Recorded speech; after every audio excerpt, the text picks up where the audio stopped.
ખેડૂતો વિશાળ સંખ્યાની અંદર આજે પદયાત્રા કરીને કલેક્ટર કચેરી આવ્યા હતા.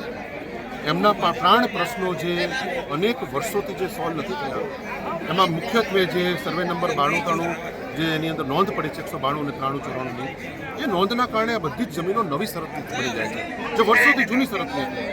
મામૂલી કિંમતની આ જમીનોની અંદર લાખો રૂપિયાનું પ્રીમિયમ ભરવું પડે. બીજી તરફ પાક નિષ્ફળ ગયો છે, એમાં સરકારે વાલા દવલાની નીતિ અપનાવી છે. ગામમાં અમુક લોકોને વળતર ચૂકવ્યું અને અમુકને ના ચૂકવ્યું. બીજી તરફ પાટડી શહેરની અંદર K1 સત્તા પ્રકારના મકાનો જે આઝાદીથી જે લોકો રહે છે એને માલિકી હક પ્રાપ્ત થયા નથી. આખું નારણપુરા અને હિંમતપુરા જે બે ગામ છે જે આઝાદી પહેલાંના વસેલા છે, આ ગામોને આજની તારીખ સુધી એમને પોતાના માલિકી હકો પ્રાપ્ત થયા નથી, જમીનના હકો પ્રાપ્ત થયા નથી.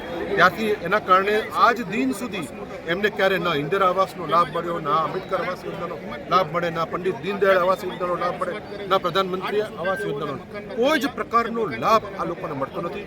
એની સામે આજે બધા વિશાળ સંખ્યામાં ખેડૂતો અહીંયા આવ્યા હતા.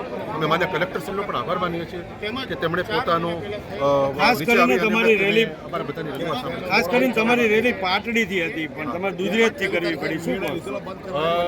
અમારે લોકોની ટ્રેક્ટરોની રેલી હતી, વિશાળ ટ્રેક્ટરોની રેલી હતી, પરંતુ સરકારે એમની સત્તાનો દુરુપયોગ કર્યો અને એમ કેન પ્રકારે આ રેલી પણ એમને થવા દેવી નથી એમ કરીને બહાના અનેક પ્રકારના બતાવી અને અમારી ટ્રેક્ટરની રેલીને લોકો પરવાનગી નહીં આપતા આજે અમારે લોકોને પદયાત્રા કરી અને અમારે કલેક્ટર કચેરી આવવું પડે.